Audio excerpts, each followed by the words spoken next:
impidiwo bago chako kata obuogo chako ng'anyo bang' jumbe ariyo poni piny owacho pod oramo ni ok gikete tim winjruok margi mar CBA kane gilose kaunti ma Nakuru bang' romo mane otele kod jagoro maduong' mar riwruogno Dr. Davji Atela oyangore ni sirkande mag counties ok oseyie kete tim winjruok margi ahinya to motenore gi medo lemo kod omenda ne Lakteche. Counties ma midhiero ni okwako ahinya oriwo Kajiado, Kilifi, Nakuru kod Embu. Atela okoni Lakteche go ok bidok kitich nyaka winjruok margi chop kare.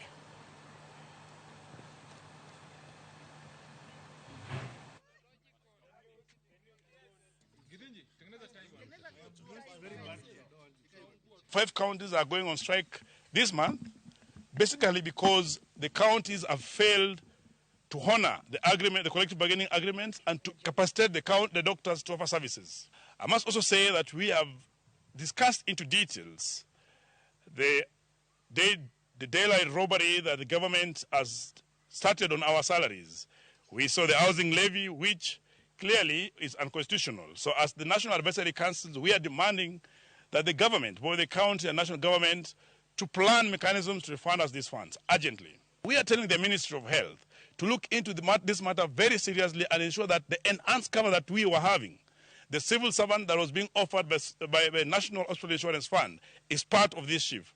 Otherwise, we will not be offering services and we can't able to access them. Today, we have unanimously decided as KMPDU that we are demanding a salary increase. And we want the government to get down into the table and increase our salaries. We tried last time and SRC gave us a blockage. The last time we saw any changes in our pay slips was in 2017.